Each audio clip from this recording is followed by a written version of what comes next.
candidates and help them, and I'm gonna just turn it over to her and you. All right, thanks, Charles. I know I'm a new face to everybody here, and that is because although I have been a lifelong Democrat, I have always voted Democrat. I was born with liberal DNA.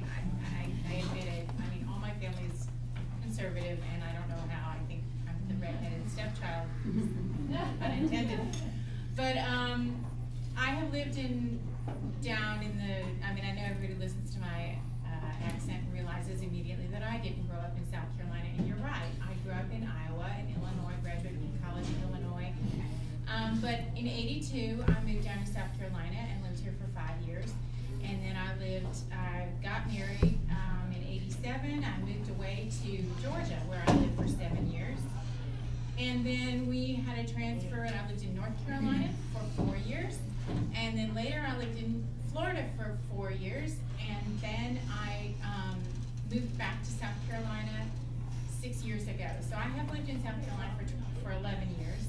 I lived down in the Southeast, and my mother is from Tennessee. So I have lived down in the Southeast now since 1982. And those are my bona fides for at least being familiar. I know I know where I live. I know, I don't, but I have lived here for 30 years, so I do understand where I live. And that is one of the reasons why I have just become, I kind of came up out of the woodwork this past year. When the crash of 2008 hit, it hit real hard. I don't know anybody in this room that wasn't affected by it. If you are, I'm so happy for you. It affected me directly. I'm self-employed. It hit my business very hard. I continue to struggle with it. I still operated my business up until the end of this year. That's okay.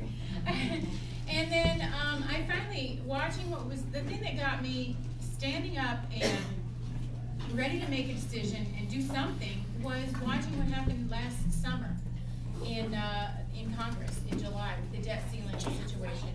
And I realized that Congress really meant what they said. They were not going to work with President Obama. They absolutely were not going to work with him for any reason. And you know what? They're still not going to.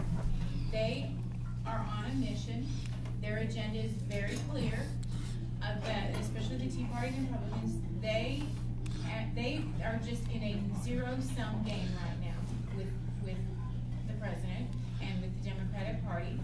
They are going to defeat, they think, at all costs and at any cost. And the cost is us.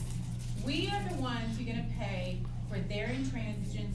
We are the ones who are going to pay for this contest between these obstructionists and people who want to get something done and help the population and help the citizens of this country. While they're up there in Washington having this contest with each other, this little spitting contest, this blinking contest, we are the ones down here who are going to suffer for it. And that is the truth. Do you all agree? Absolutely. Jeff Duncan posted something on his Facebook page. Every day he posts words of wisdom, and I regularly check up on them just to see if there's anything worth reading. And anyway, I know the answer is no, but you know, it's interesting. Anyway, so the other week he put a post on his Facebook page that said, "I was not sent to Congress to work with President Obama. I was sent to Congress to stop his radical agenda." Well, obviously he wasn't sent to Congress to work with President Obama. I don't know what he was sent to Congress to do, but whatever it is, he's not doing anything. But the radical agenda part is what really upsets me, because what I see happening is the radical agenda is on the conservative side. The radical agenda is, let's privatize schools, let's privatize prisons, let's gut Social Security, let's keep fighting wars till the end of time. You know, let's just let our infrastructure fall to pieces. Let's not have anybody make a living wage job. Let's get rid of health care so that no one has access to affordable health care. To me, that's radical. I don't know about, how do all you feel about it? I think that is radical. I think it's the most radical thing I've heard in probably 70 years. All right? So I will go to Washington to work with President Obama, and frankly, I will work with whoever the president is because I respect the office of the president. I understand that president is the leader of our country, whoever it may be, but I also understand one thing, that Congress is, you know, we have a separation of powers. We have three branches of government. We have the executive branch, the judicial branch, and we have the legislative branch. And Congress has as much power as the other two branches. So if you want to make a difference, I tell people all the time, we need to worry, but we need to be aware and we need to be involved in who is elected to be president of our country. And we need to support that president. And we need to hope that I hope that it's going to be President Obama, very sincerely. But I will say this, we need to, if we really want to change things, we need to pay attention to what's going on in Congress. Because as we've seen these past 2 years, Congress has really found its power, and they are using it like a club. And they are destroying anything and everything in its path. So I want to go to Congress to be a force that's going to accomplish things. It's going to put faith back in our public institutions. I'm really tired of hearing people saying government is bad. What they really mean is government by the other party is bad.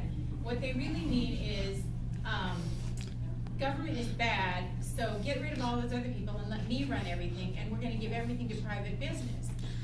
What is bad is dishonest government, and the last thing I want to say is the influence of money in our political system right now since the Citizens United ruling in 2010. And then prior to that, we had a lot of sort of money seeking in from different relaxation of different regulations. But the Citizens United has increased the spending of lobby groups, PAC groups, and corporate donations 400% increase in the last 2 years of outside money.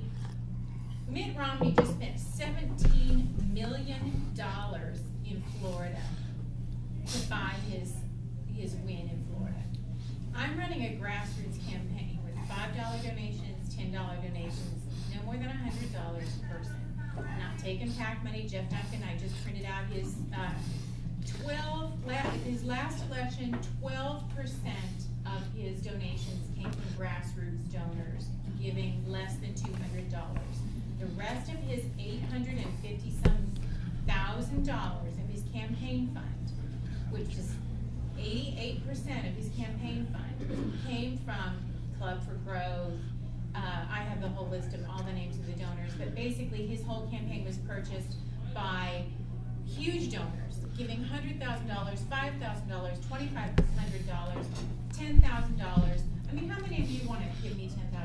I won't take it, but really? I mean, does anyone in here have $5,000 to buy a seat in Congress with? No, of course not. Club for Growth gave him $130,000.